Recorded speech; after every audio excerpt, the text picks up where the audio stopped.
আজকের এই শর্ট ভিডিওটা হচ্ছে ভারতীয় সংবিধান থেকে আর্টিকেল 14।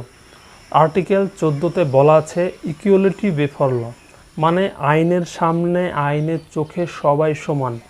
জাতি, বর্ণ, ধর্ম কোনো রকম ভেদাভেদ নেই। আপনি হিন্দু, মুসলিম, খ্রিস্টান, শিখ হতে পারেন, আপনার জন্য আইন একই। আপনি কালো ফর্সা হতে পারেন, আপনার জন্য আইন এক। আপনি আইপিএস অফিসার হতে পারেন, ক্লার্ক হতে পারেন, আপনার জন্য আইন এক। আপনার জন্ম দিল্লিতে হতে পারে বা কেরলে হতে পারে, আপনার জন্য আইন এক। এই জাতি, বর্ণ, ধর্ম, জন্মস্থানের উদ্দেশ্যে বা জন্মস্থানের বেসিসে কোনো রকম ভেদাভেদ নেই আইনের চোখে।